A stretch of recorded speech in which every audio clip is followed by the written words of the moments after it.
આ તબક્કે સુરત હું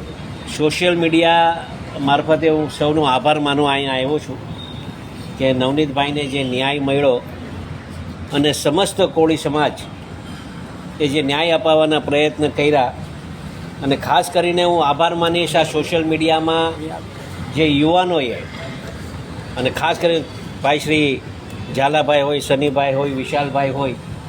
કે આવા સંગઠનોમાં જે રીતે સમાજને ઉપયોગી બન્યા એ રીતે ઉપયોગી બનીને આજે આપણે સમાજને એક ન્યાય મળવાના ન્યાય મળ્યો એ બદલે હું સંગઠનોને અને યુવાનોને 18 વર્ણનો ખૂબ ખૂબ આભાર માનીએ છીએ.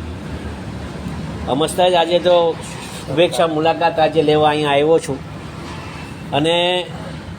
આપ જોઈ રહ્યા છો એક નાની એવી ટેલિફોનિક ખાલી સમાચાર મળતા જ લોકો અહીંયા સાથે મળી અને અમે એકબીજાનો આભાર, કેમ કે એ મારો આભાર માને છું, હું એમનો આભાર માનું છું. પણ ભવિષ્યમાં ક્યારેક આવો બનાવ બને ત્યારે આ જ રીતે જ હંમેશા સમાજ એકત્રિત થઈ અને સાચી દિશાએ કામ કરવાના હર હંમેશ માટે આપણે પ્રયત્ન કરીએ. કોઈ સમાજ પ્રત્યે આપણે રોષ નથી, માત્ર ને માત્ર આ ન્યાય અને અન્યાયની લડાઈ હતી અને એમાં આપણે સફળતા સરકારશ્રીએ આપણે અપાવી છે અને સરકારનો પણ આ તબક્કે આભાર માનું છું, મુખ્યમંત્રીશ્રીનો આભાર માનું છું, હર્ષભાઈનો પણ આભાર માનું છું અને ખાસ કરીને સમાજનો અમે ખૂબ ખૂબ આભાર માનીએ.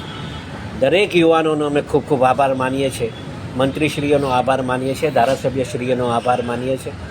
અને સમાજના દરેક આગેવાનોનો અમે હાથ જોડીને ખૂબ ખૂબ આભાર માનું છું. નવનીતના વિષય નવનીત થકી અને આપણે આગેવાનો થકી અમે આભાર માનીએ છીએ. ત્યારે હર હંમેશ માટે સમાજ આવી રીતે એકતા દેખાડતા રહે એ જ આશા સાથે ભારત માતા કી જય.